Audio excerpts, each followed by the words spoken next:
Alex Stone, you're listening to ABC News.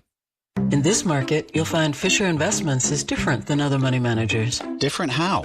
Aren't we all just looking for the hottest stocks? Nope. We use diversified strategies to position our clients' portfolios for their long-term goals. You don't just provide cookie-cutter portfolios? No. We tailor our clients' portfolios to their goals and needs. But you still sell investments that generate high commissions for you, right?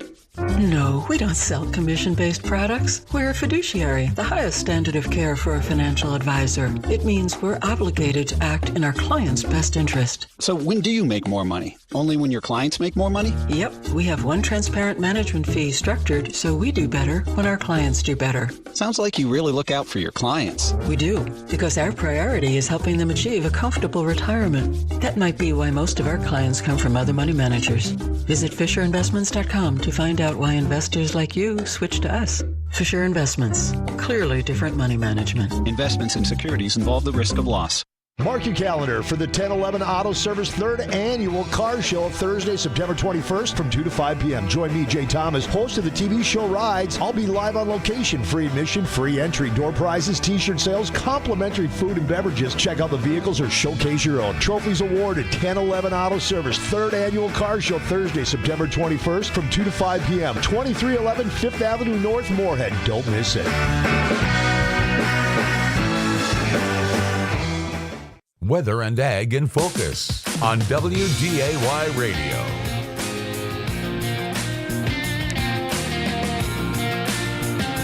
And welcome to Weather and Ag in Focus. Thanks for joining us on this Tuesday afternoon. It's 1:05 right now, 79 degrees outside Fargo, lots of sunshine, a subtle breeze out of the south at 10 miles an hour. Lots of fun things coming up on the show today. But first, Bridgette, where are you? It's always a big question, isn't it? Okay, so I am currently in Aberdeen, South Dakota. And what's going on in Aberdeen?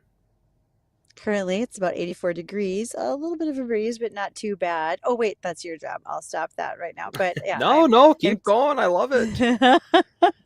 Down here for a number of duties today. But yeah, get the opportunity to hang out with our friends to the south, and temperature's not too bad. Lots of sunshine. Yeah, pretty similar up here. A few degrees cooler, like I mentioned, 79, but we're still shooting for highs in the upper 80s today. It's going to be a pretty nice afternoon, and west-southwest winds will be around 5 to 15, generally about 10 miles an hour. Just a hazy, sunny skies out there, so it is shaping up pretty good. I'll have a more detailed look on the forecast coming up here in just a few moments, but some things coming up on the show today. Our guest, that's going to be Andrew Thostenson. Yes, Bridgette, you got you it. want to let us know what Andrew is going to be talking to us about? So Andrew is the North Dakota State Extension Pesticide Certification Coordinator. So for those of us in the North Dakota who have our commercial applicator's license, and yes, I do put myself in that category. I still have my license. Every 3 years you have to certify, and that is a federal requirement that we have to do. So we go through recertification here in the state of North Dakota. And when we do that, Andrew leads all of the educational portions of that. He lines up the speakers and what needs to be done for that year. Well, Andrew also has a really extensive background in ag chem history. Is probably the easiest way for me to explain that. I mean, he has worked with this product and studied it. You know, if you want to know all of the odd facts about products and how they got used once upon a time, some of their use rates that were maybe used in nefarious ways, some of the things that happened back in wartime versus what we do now, but also the history of how our registrations and legal system has worked amongst the pesticide industry. Well, Andrew's your guy. He's pretty sharp. He's got a lot of background for us. And we had a listener send us a message one day and said, can you talk about paraquat? Well, that's really open-ended because, yeah, paraquat. So paraquat is an active ingredient. No. Kumquats sound delicious. A paraquat, not quite as much. So paraquat is indeed a pesticide that we use. It is a herbicide. It is a contact herbicide. It is a product that has been sprayed quite a bit in the fall season, which we're in, because it acts as a desiccant on a variety of crops. But a desiccant means that it dries it down to a harvestable state. And so when that what question came in from our listener saying, talk about paraquat. I think paraquat has a bad reputation around it because it probably hasn't always been used in the right way. But we also know that there's some positives to using paraquat, and it's one of the tools that we use here in North Dakota, particularly for kochia control. Kochia and water hemp are two big bad weeds on the block, and not that weed in a different sense, but these are the weeds in a field that we don't want. So Andrew and I are going to bring up that conversation, and Justin, I know you're going to ask lots of great questions when it comes to paraquat. Yes. Yeah, yes. We're going to find all about what it actually is and so much more. And if you want to be a part of this conversation, if you got something that you don't quite understand or just want an explanation on, any questions at all, or if you just want to join the conversation during our guest segment or any point during our show, give us a call on the Red Wing Shoes phone line, 701-293-9000. Or you can always use the email inbox here to Weather and Ag in Focus. That's weather@flagfamily.com or ag@flagfamily.com. You can also utilize our live chat boxes on our Facebook, our YouTube Live. You can also find us over there on Acres TV with the Hefty Seed streaming services. You can just plug that into any browser system you'd want to, and you can find us over there. And Bridgette, did you know we're on Spotify? Or what? How did we get to We're Spotify? on Spotify. I don't know. I just found out we were on Spotify. So does that mean that like our shows that we've archived in the past are on Spotify? Like would today's show be on Spotify later? Well, I don't know if it... Well, yeah, it'd probably be on there later. Let's... Huh. Well, this I did not know. Yeah, there we are. We're right there on Spotify. You just got to search us and you can play us through there as well. That's just something kind of neat. I didn't know that we were on there. That's how you know you made it big, Bridgette. And that's our audio. That's not a live stream, right? So to clarify, I'm pretty sure that is just audio, but okay. I guess I'd have to pull one up. We are categorized in the podcast category. Hold on. I'm going to text all the cool kids and let them know that now we're on Spotify because I bet that's a big deal. Yeah. Yeah, looks like yesterday's episode is up there, and yeah, cool. I already had a question from a listener. Ready for this? Yeah, hit me with it. Okay, so in our discussion about paraquat, I mentioned that it is a contact herbicide. Well, I didn't define what I mean by contact herbicide. So our very astute listener, Sarah, said, what is that? Well, contact herbicide would mean that when you spray that product on a plant, it will kill the cells in that area which it contacts, versus if you spray a plant and the herbicide is absorbed through the leaf cuticle and translocates or moves up and down that plant stem and literally kills the plant from the inside out. That's really simplistic. I don't know if I gave all the correct pointers there, but that gives us a really good working knowledge to start with. How's that sound? That's interesting. I was thinking something else. I'll hold my tongue on it. But that's okay. I also found out. What were you thinking? Well, I found out we were on Apple, Google, and Podbean as well as Spotify.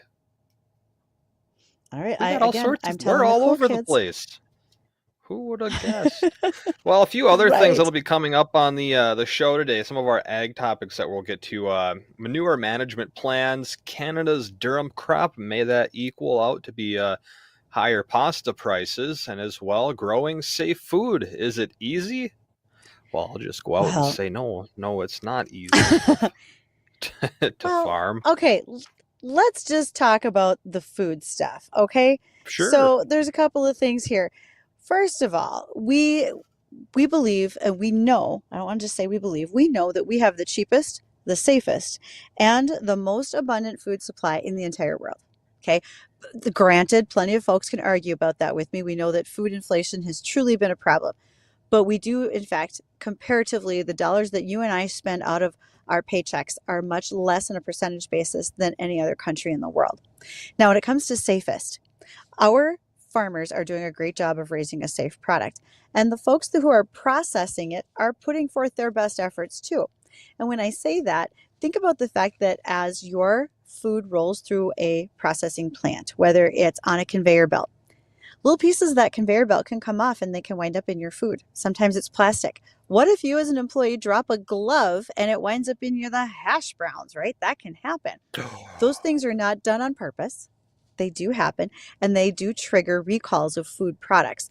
Food recalls are generally done on a much wider basis to make sure that it's not just that tight window of time when an incident happened, but a much larger window to make sure anything that was a problem was captured. But also, we hear about them more often because, let's face it, what don't we hear about more often, right? We can spread the word, so to speak, on a much quicker basis and share that. And companies want to make sure that when something happens inadvertently, they let you know so that they don't have to fear retribution down the road. So there's some extreme cases and I don't know if you remember these. In 2017, extraneous golf ball materials were caused a recall of frozen hash browns. So that happens. And a dead bat was found in a bagged salad mix. I don't think they meant for that to happen. Nice. Yeah. So this doesn't turn into like one of those COVID stories, does it? I am not going to start that. No, we're not gonna start talking about that. But yes, those are just some of the things that do happen in real life that aren't meant to happen. And even when we go out to the field when our soybeans get combined, Justin, I think you'll be surprised to look in the tank on the combine how often you find little sticks, extra leaves, tiny rocks. That happens Well, when we with were it too until that gets sorted out later. yeah, and Bridgette, your connection's coming in a little choppy, so we'll have you reconnect when we come back. But I was gonna say when we when we went out to Peterson Seeds to select the seed that we were going to use for our soybean, we had a nice little demonstration of why they go through a vigorous cleaning process, and he had a nice little tray. And if you want to watch that, it should be episode 2 on the Here We Grow series on Facebook and YouTube. He had what the product looked like when it comes in from out of the field, post harvest, and there's leaves, sticks, sometimes there's animals, like a mouse or something, because it all gets sucked into the combine and then shot into the back, so it goes through a vigorous cleaning process. I thought that was very interesting. And again, that Here We Grow series is on Facebook and YouTube. That's the 20 acres of soybeans, the project that myself, Bridgette, and Dean are doing in cooperation with Jim and Michael Euland, is to help educate on how we go from planting a crop to harvesting it and where that crop goes afterwards. It's been a really fun project. I'd recommend going out and checking out some of those videos. We got 20 out. Episode 21 comes out this Friday. And I think we're going out, well, Bridgette, you won't be available, but myself and Michael will be out on the field on Wednesday, and we're going to be taking moisture samples from the crop itself and get an estimated timeline on when we think this is all going to dry out. But with rain in the forecast, I'll have to ask Michael what that necessarily is going to do to the crop, because I've heard that when it comes to crops drying down, that beans are one that will pick that moisture up much quicker than the other crops, where even just the dew in the morning can fluctuate the moisture content in those beans. And we'll talk about why those moisture contents are so important probably at the tail end of our show at the 150 segment. So stay tuned for that, as well as our ag topics. I'll do a quick rundown on the forecast. We'll head to a break. We'll get our guest, Andrew Thostenson, on the line with us for our next segment. So as I was saying at the beginning of the show, 79 today. We're shooting for highs in the upper 80s, hazy sunshine, west-southwest winds about 10 miles an hour. Tonight, partly cloudy, mid-50s. Tomorrow, low 80s, hazy sunshine again, with northeast winds around 10 miles an hour before a chance for a few isolated showers overnight Wednesday. Thursday and Friday, a better chance at wider spread scattered showers and some thunderstorms. Saturday right now, man, I hate to say the day is a wash, even being four or 5 days out now. Things will likely change just a little bit, but from what I'm seeing, it's looking like pretty consistent rain throughout most of the day. So we'll keep dialing that in. Temperatures will slowly be falling into the 60s for the upcoming weekend. And I'll do a more in-depth look at this forecast at the tail end of our show. We're going to get caught up with the American Ag Network now. When we come back, we'll get our guest all lined up with us. And if you have any questions and want to join, again, that phone number to do so, and we encourage you to give us a call, is 701-293-9000. Again, 701-293-9000, or those emails again, weather or ag@flagfamily.com. So stay tuned. We'll be right back. Livestock is mixed with fats and feeders lower, hogs higher. For the American Ag Network, I'm Richard Ristvet with this market update. The live cattle complex is again trading lower as traders are waiting to see what develops in this week's cash market. Now, it's not likely that the cash complex will see much interest ahead of tomorrow, which would likely be the earliest point in which cattle will trade. Now, it's even more likely that trade is delayed until Thursday or Friday. Friday's cattle on feed report is expected to show lighter on feed numbers and fewer placements than a year ago. Traders and cattlemen have learned to be wary of the report regardless of analyst estimates, as any slight difference between the pre-report figures and that of the actual report can have an effect on the market, and normally a negative one. Box beef prices are mixed, choice down 150 and select up 15 with a movement of 81 loads. And with corn prices ticking up just slightly, the feeder cattle complex is continuing to trade lower as well, as the market is seeing little support from the live cattle cash cattle market. Feeder cattle prices did continue to trade well all through yesterday's sale, and so long as the fundamental demand from buyers remains strong, the futures complex should be able to trade higher or at least maintain these levels when the live cattle market again finds support. As for the hogs, the prices were trending lower this morning. Traders were pleased to see an increase in interest from packers in the form of more sales. Now, the cash hog market has hardly seen little interest as of late, and so seeing an uptick in sales is a positive gesture that traders are quick to make note of. We'll get a look at the livestock numbers. This is the American Ag Network. In today's troubled world, our USA Armed Forces stand ready to protect you, your family, and our American way of life. When veterans return to civilian life, they deserve your recognition and support. You can help put vets to work by donating your car, truck, or van to Patriotic Hearts. Your donation will directly support programs to help vets find jobs or even start their own business. Donate today for fast, free pickup of your vehicle, running or not. Operators are standing by to answer questions about making a tax-deductible vehicle donation. Find out how you can make a difference in the life of a United States veteran. Call 800-209-6416 for 24-hour response. Call 800-209-6416. 800-209-6416. That's 800-209-6416. Let's get a look at the livestock markets. Live cattle October down 57 at 185.75. December down 47 at 190.52. February down 77 at 194.97. And the April live cattle, they're down 65 at 198.22. Feeders September down 65 at 253.60. October down 137 at 259.57. Lean hogs October up 167 at 84.92. And the February lean hogs, they're up 130 at 79.05. For the American Ag Network, I'm Richard Ristvet. Weather and Ag in Focus on WDAY Radio.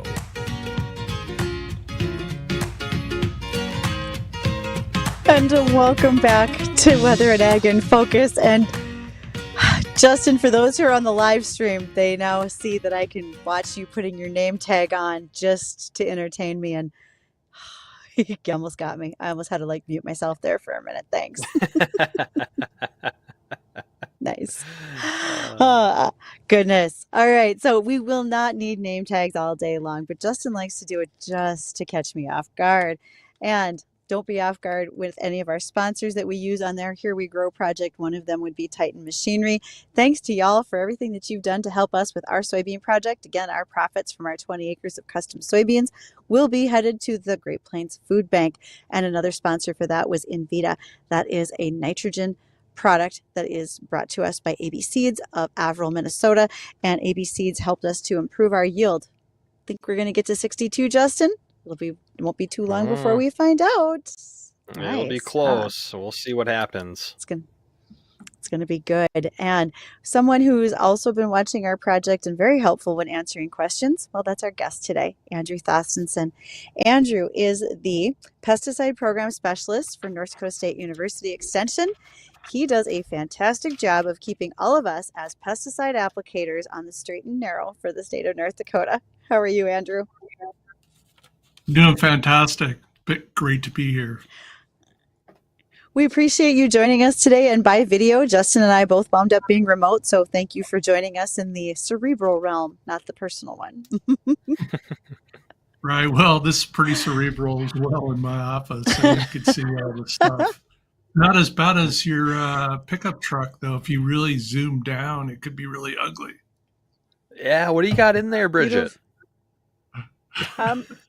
So the Twitterverse, of which Andrew is a part of, might know that my pickup usually looks like it's about to host a rummage sale at any point in time. So Yours too? I am off. Yeah, you know how like before company came and you had to shove stuff in the closets and under the beds? I have to do that before I get on air. I just have to shove it to the floor and wherever so people can't see it. Just angle the camera ever so slightly up. Yeah. So our whole topic of conversation today comes because of because of a listener question. So Andrew, I gave you a call. This person wanted to know about paraquat. And the exact question was, does paraquat cause cancer? But I think we have to back way up to really what is paraquat. So can you start with that for us? Well, paraquat is a herbicide and it kills plants. And Bridgette mentioned earlier that it is what we consider a contact herbicide. So it kills the plant by causing damage to the plant cells where it physically hits the plant. It doesn't circulate throughout the plant or down into the root system or anything like that. It's been around for quite a while. It was introduced in England by Imperial Chemicals.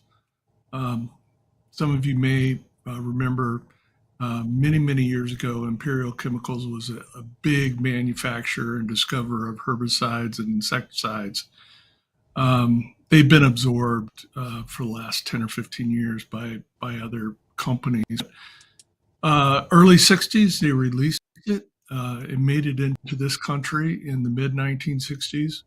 And it was eventually adopted as a primary tool for controlling weeds in no-till situations because it had such a broad spectrum ability to control weeds. One other infamous note is that in the mid-1970s, the Drug Enforcement Administration decided to deploy it as a means to defoliate marijuana grows in Central and South America. And so unfortunately, those people didn't have any problem with harvesting paraquat-laced marijuana and sending it to this country. So we had a lot of health problems in the late 1970s by people who were smoking marijuana illicitly. In those days, it was illegal. And they suffered a lot of really serious side effects. So been around for a long time. It kind of fell out of favor in the mid 2000s, mostly because we had better tools. Since the development of resistant weeds, though, paraquat has come back and found a popular home, especially in agriculture where we have serious problems with resistant weeds. So sorry to give you such a wide answer to your narrow question. Nope, that's no, great. actually, that's good. So, and in fact, I was just sending a message to Justin. I'm like, Justin, do you want to start asking questions, or do you want me to keep going? Because I know you probably have as many as I do. Why don't you throw another one and I'll jump in here in a minute. Okay, so when you just said that about the residues, Andrew, would you consider that a concern that people that's like the largest concern that people have is that paraquat residues and what they knew of them back in the 70s make people nervous about using the product now, or is it something entirely different? Can you kind of lead into that a little bit? Yeah, well, as you might expect, when you're raising marijuana, especially in Central and South America in the 1970s, quality control is not a big deal. Other than you want to make sure that your people who smoke your marijuana are happy with the results. Unfortunately, it didn't make people terribly ill. I mean, it didn't make them horrendously ill, but it definitely had some negative impacts. So the residues in the plants, while problematic, um, are not really the big issue. The big issues with paraquat is hey, it may be a contact herbicide, but it's also a contact herbicide on human skin. You get that stuff on human skin, it will do a lot of damage. And interestingly enough, the same mode of action or method by which it damages plants, it will also damage human skin. So we don't want people to get this onto bare skin. Absolutely not.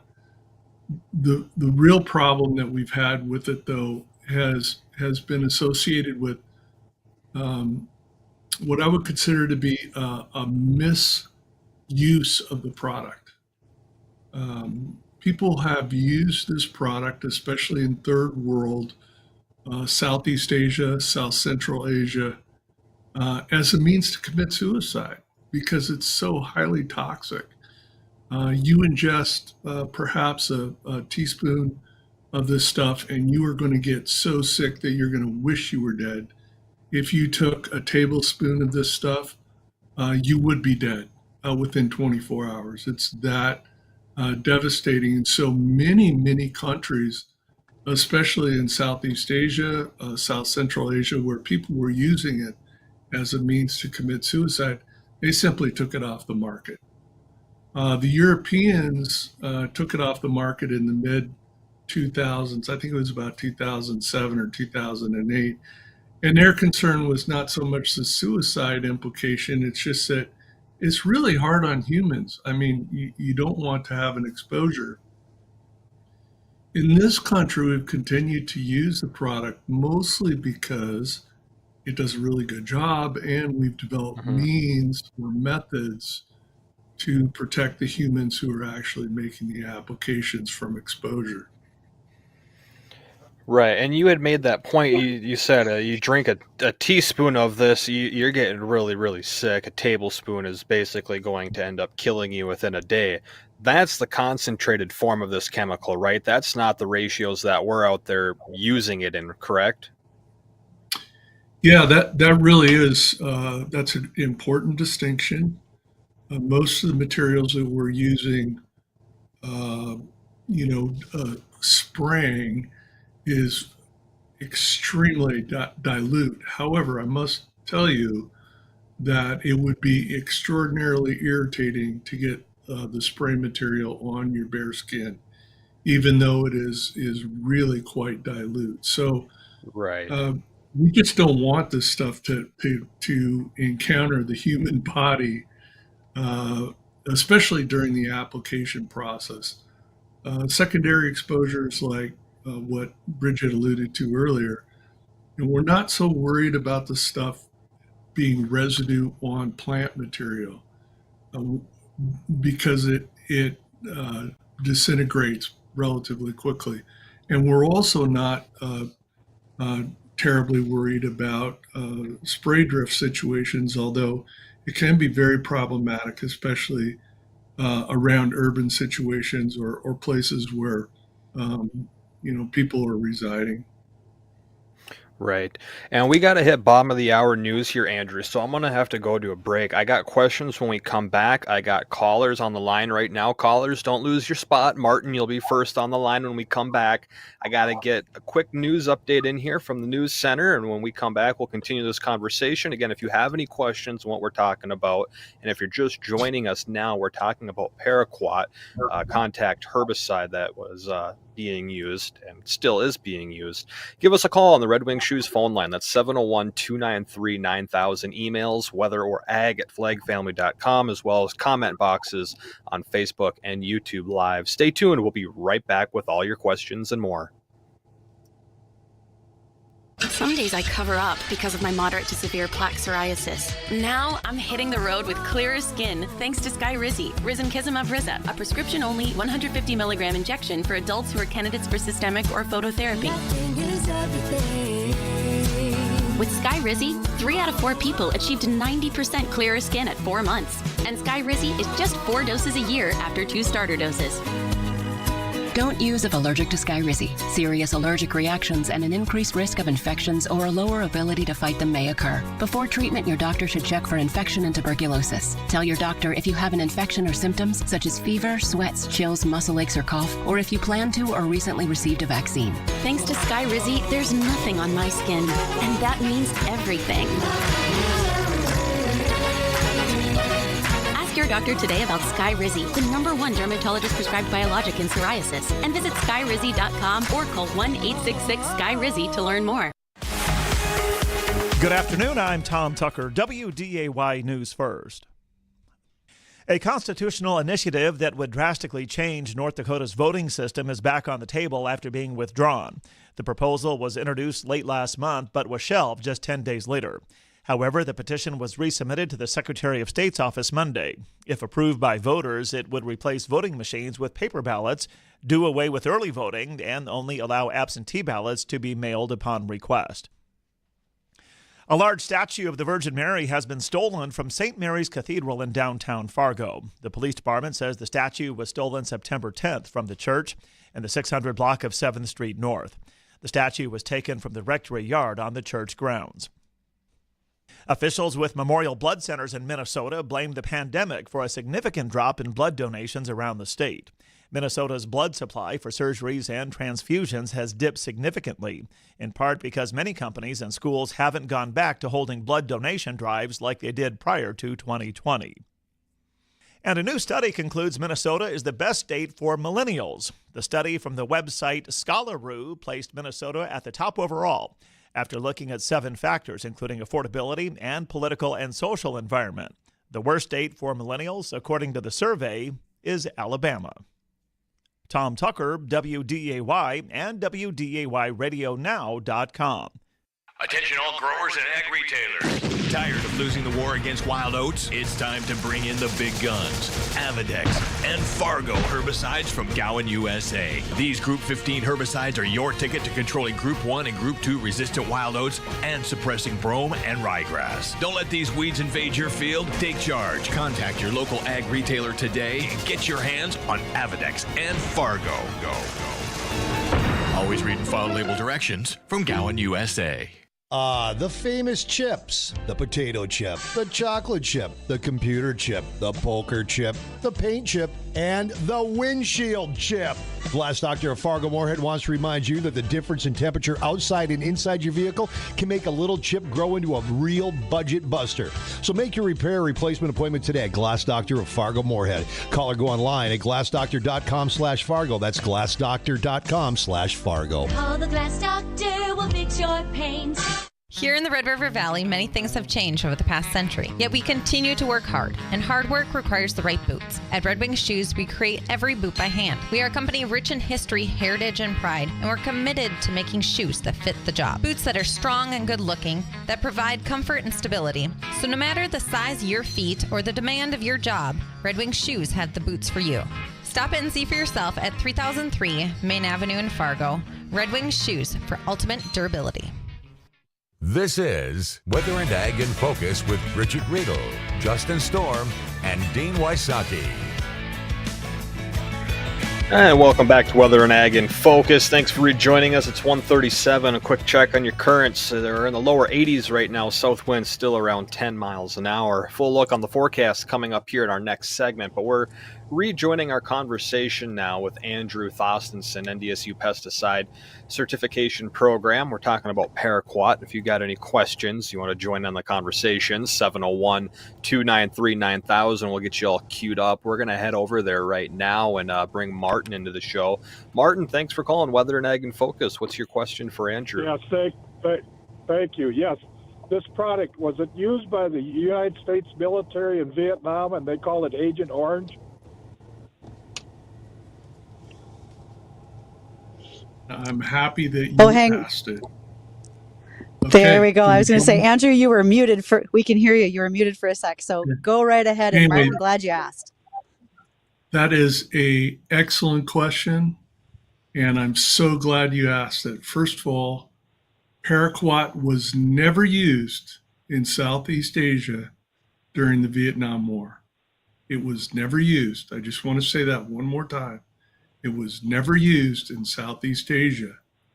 It was never termed Agent Orange, and it never had a place in Southeast Asia. So any of the maladies or problems associated with Agent Orange, which was a herbicide called 2,4,5-T, are completely separate from paraquat. Well, I thought maybe because paraquat is a defoliant, and they used defoliants in the war to knock down the jungles. Yeah, they do have the same impact. I mean, it will defoliate, or that probably isn't a good word to describe what it does. It literally, when paraquat hits plant material, it destroys the leaf structure, and when that happens, the plants simply dry up. When we're talking about defoliants in Southeast Asia, they were hormone type herbicides, and it widely systemic, completely different animal than what was used in Southeast Asia. I see. Well, Martin, That's thanks for great calling answer. in. I appreciate the phone call. And yes, Andrew, great answer. I was kind of curious on the same thing because I was getting that vibe. It's like, well, is this what they were using overseas? But thanks for clarifying that up. Before we went to break, we were kind of talking about just the lethality of this chemical, and that some people were using it as a form of suicide overseas. Eventually, it kind of got taken off the market in a couple different countries. And did this kind of turn into like a closed selling practice?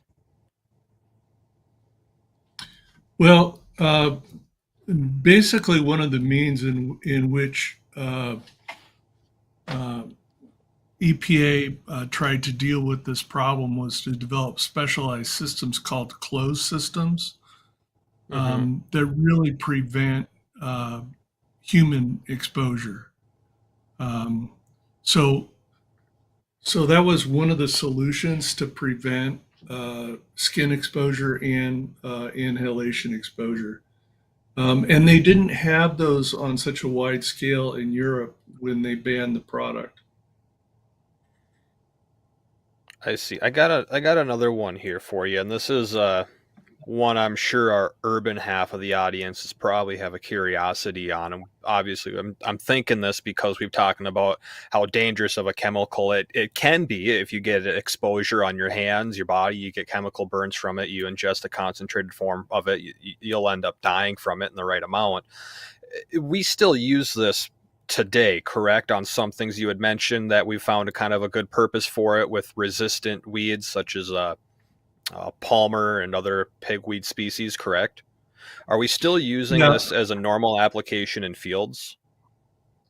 Yeah, it's actually getting a little bit more use or a little bit more play than it did 10 or 15 years ago. It's used fairly widely now in soybean systems. We're raising soybeans to control water hemp and kochia as a burn down operation ahead of planting. And then we also use it fairly widely to help dry down certain crops like peas or lentils. And in those situations, we want to dry down the crop a little bit more uniformly, take out any kind of weeds that may have emerged, and to improve the harvestability of those crops. So it has had a real resurgence in use, yes. I see. So here's my clarification question for you that I'm sure a lot of people are probably thinking. If we're using this in a pre-emergent situation or a dry down situation out on our crops, is there any concern of this chemical having some leftover that's somehow going to get into the food supply? Or if we use this before planting, is there going to be some of this residual chemical that's left in the soil that the plant is eventually going to uptake? Yeah, so you're not going to see very much uptake in the plant, and the reason being is that sunlight and normal uh, biological as well as physical um, uh, actions literally tear the molecule apart, and so it renders it inert. So it's It got a really pretty doesn't short build up. lifespan on it. Yeah, really short. In fact, that's one of the big concerns by egg producers is that they want to maximize the time in which they are getting their applications on to really get a good kill, because they know that it is not going to hang around very long. Okay, thanks for clarifying that. So, Andrew, as we've talked through this, we know that paraquat is very important for kochia control in our neck of the woods, because we would have fields that we entirely lose to a kochia where we wouldn't be able to raise a crop. And can you just think of a couple of the things that we reiterate to custom applicators when it comes to training? What are some high points that people should remember when it comes to handling paraquat? Because it is important to us in the field, but what are things that we should remember when we're handling it? Yeah, great question. So a number of years ago, probably 4 years ago, when paraquat was going through the re-registration process, I decided that we were going to have a really aggressive push on letting people know what the consequences to human exposure were. In other words, it could do you serious damage. And so we tried to highlight that amongst our applicator community. We also talked about the new processes that were going to be on the pesticide labels, including specialized training requirements, new handling requirements, limitations on when and where it could be used. Most all of those new requirements had to do with minimizing human exposure, and minimizing human exposure, especially for the applicator and the person that was actually mixing and loading the pesticide. So, we spent a lot of time on that, and pesticide applicators that have or are going to use this product need to be not only certified by the state of North Dakota and EPA to use a restricted use pesticide, but they also are going to need to complete a specialized stewardship requirement that is a condition of the pesticide labeling. So people who use this product are going to be extraordinarily sensitized to the problems associated with exposure, especially. So, Andrew, we are about to wrap up this segment with you, but I just wanted to say thank you for taking the time. When someone asks about paraquat, it's not a short conversation. You need the history of it, why we use it, and how we use it today. I, in fact, have had questions as we've been talking today, people saying, well, much along Justin's, what if I was eating soybeans out of a truck that I know paraquat had been used at some point? Is that safe? And I think we've addressed a lot of that. And the bottom line is, yes, you're following the label instructions. You've got reentry intervals, pre-harvest intervals, etc. You should be safe with those products. But that's no matter what pesticides you use. Always be safe in handling. And so, Andrew, if people want to ask more questions, find out more about your program, where would you like them to do that? Well, we have our pesticide program has information on how to become certified applicators at NDSU pesticide, one word, That is our URL. We have a shortcut to get there, and you're going to find contact information for myself and my staff. And obviously, NDSU just has some awesome weed scientists that work in this space. Joe Eichley is very well versed in this, as well as our other agronomists and weed scientists. I can't say enough about them, and they really do view paraquat with a high degree of concern in terms of how to use it, but they also find it to be really critical to make sure that we keep having it available, because we really don't have very many tools out there. Paraquat's one of our tools.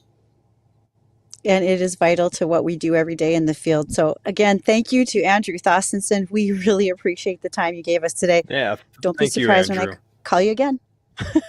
It's good to have him on. And Justin, you and I are going to hang around. We're going to recap the weather and probably pick up a couple more headlines. So stay tuned. We'll be right back.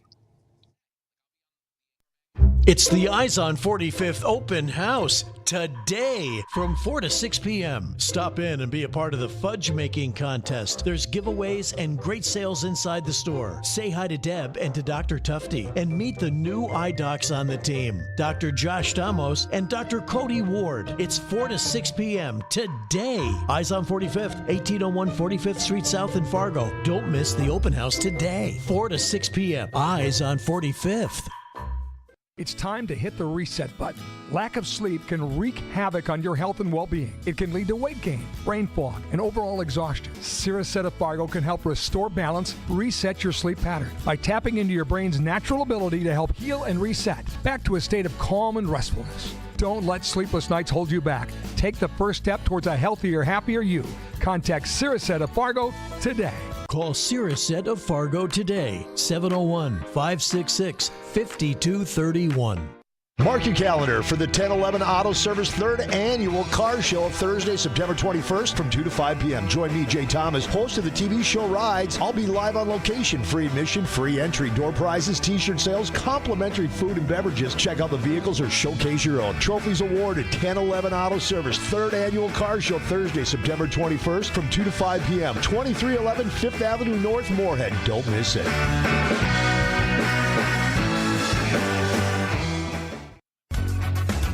Attention harvest workers. Ogard Family Farms is looking for truck and tractor drivers to help them with the sugar beet harvest. No CDL is required, but you do need a valid driver's license. They offer full hookup campground, great pay, as well as overtime. Call today, 701-371-2180. That's 701-371-2180.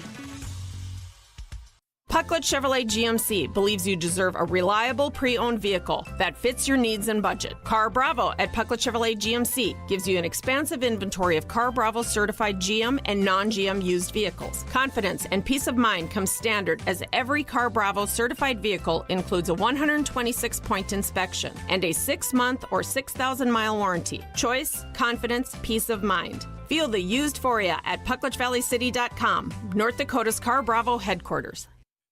The mission of Olivet Lutheran Church in Fargo is to tell the story of Jesus' love for all people without exception. Worship with us Sunday mornings at 8:30 at our traditional service, 10:30 at our contemporary service, or Wednesday evenings at 6 with a dinner before. We offer Sunday and Wednesday school for children pre-K through 5th grade and confirmation for students in grades 6 through 10. For more information, go to olivet.org. Encounter Jesus, experience grace at Olivet Lutheran Church. Krebs Family Farm is now open on both sides of the river. Krebs has a brand new bakery and coffee shop on 13th Avenue in Fargo. Stop by their open house on Thursday, September 21st with a 2-for-1 special on cups of hot coffee, dark roast, medium roast, or flavored coffee. You choose. Or buy 2 cups of coffee and get a delicious fresh baked muffin of your choice for free. Krebs Family Farm Bakery and Coffee Shop. Open house Thursday the 21st on 13th Avenue South, just east of 23rd Street in Fargo. Vengeance is coming. Terror at every turn. in a new breed of haunted house. American Monsters, Onion Head's Revenge, only at Mall of America. Fear is here. See mallofamerica.com/American Monsters if you dare. Not for anyone with health concerns or under 10. But you're mine. Weather and Ag in Focus on WDAY Radio. Hello, everyone, and welcome to WDAY Weather and Ag in Focus. Thrilled to have you joining us. I'm Bridgette, Readel, Ag Director with Justin Storm, Meteorologist Extraordinaire. And hey, Meteorologist Extraordinaire, what's the weekend going to look like? Oh, the weekend, eh? Yeah, it's going to be a little on the wet side, especially Saturday. Sunday will trend drier, and we should start to see the sunshine coming around. But I got lots of rain in the forecast, and this all starts Wednesday night and stretches into Saturday night. This is a very slow-moving, decent-sized storm system rolling in off the Rockies. That will bring us wider spread scattered showers and some storms Thursday and Friday, and then widespread pretty steady rain on Saturday. I'll give you the details here in just a second. For today, however, it's pretty nice out there, a little smoky, a little hazy. Temperatures are working their way through the low 80s. We'll top out in the upper 80s. A few of us will poke close to 90 today with a west-southwest wind 5 to 15 miles an hour. Tonight, the wind will lighten up about 5 to 10 miles an hour. It's partly cloudy, lows near 56, mid to upper 50s around our region. And for tomorrow, we'll be in the upper 70s to lower 80, topping out near 82 here in your Wednesday afternoon here in Fargo. Hazy sunshine again, a little bit of lower level smoke as well. Light wind out of the northeast 5 to 15. As we head into your Wednesday night, we see a few isolated showers that'll develop mainly after about 9 o'clock, 9 or 10, then stretch into Thursday morning. And then those showers will kind of become more wider spread, favoring just west of the valley, but we'll still get a few to funnel in through the southern valley and over into Lakes Country by the end of the day. Temperatures peak only near 80 on Thursday and then mid 70s for Friday. Still some scattered showers around the area. Friday looks a little drier than Thursday does, but as we turn the page into the weekend, it's basically looking like a rain out for Saturday right now. We'll give it a couple more days before I give you that's exactly what'll play out, but I'm seeing strong signs that we'll get widespread rains throughout most of the day on Saturday. In exchange, that keeps us quite a bit cooler than the rest of the week. We'll get trapped in the lower 60s to near 60 degrees, and then we'll start to dry out on Sunday. Sunshine should return by the end of the day, with temperatures rebounding to the mid 60s. So all in all, not too bad of a forecast. Most areas are going to see around an inch of rain. Some spots will see as much as 3 inches, and that'll be really beneficial for all the yards out there. I know everyone's trying to prep it for winter. For those that fertilize, gardens are finishing up. Harvest is going on for some, but when it turns to, say, the beet harvest, Bridgette, as you were alluding to yesterday, that's actually going to help loosen up some of that soil, and in exchange, you might end up getting a little bit better yield or sugar content because you're not, what would you say, ripping the tails off of the beets, the taproot or whatever it is? Exactly. And really, harvest I'm learning. on hard ground, yeah, you pay so much attention. And harvest on hard ground is tough because if you've ever watched how a beet lifter works, it basically rolls along with like these little wheels that pluck the beet out of the ground. Well, think about how that works in your garden, right? If it's dry and your carrots are compacted in, they don't come out of the ground well, and neither would You're the just sugar ripping beets. the leaves right off the carrot. So to get my carrots out of the ground here when I'm ready, I'm going to wind up pouring buckets of water on them to loosen the soil before I stick a spade in to try to loosen the dirt around them. Soil, sorry, I'm pretty sure somebody is listening is going to correct me and say soil. But remember that that's the same way with farm equipment, right? And the steel moving at a speed across a field that's hard like that, you're actually wrecking some of your equipment. So this rainfall is going to be helpful. Too late in some cases, and one of those headlines would be right now, pasta prices a little bit high. Durum crop, as durum wheat, was not a lot of acres this year, and the acres that were planted were pretty poor. So an example, there was one farmer in Canada who mentioned he thought he might have a great year of durum. Instead of his usual 45 to 50 kernels per head, he got 6 or 8. So it was pretty poor. Ooh. He wasn't very happy with how that crop looked, but they were very dry, especially in parts of Alberta. And so that durum that's raised in North Dakota, Alberta, A lot of that gets exported to Italy to become pasta, and they are currently a little shy about that because they don't have enough supply. Prices are up about 25% on pasta in Italy. It's signature dish of that country. Wow. Well, I think we'll have to dive more into that tomorrow, as well as our manure management plans, because that's going to wrap it up Yes. for Weather and Ag in Focus today. Really appreciate everyone who sent an email question in, our caller Martin, and everyone who watched the live stream over there on Facebook and YouTube. We'll be back tomorrow, 1 to 2 o'clock in the afternoon. What identifies as number 1 in the afternoon, the Jay Thomas Show, is coming up next. Oil and natural gas help provide the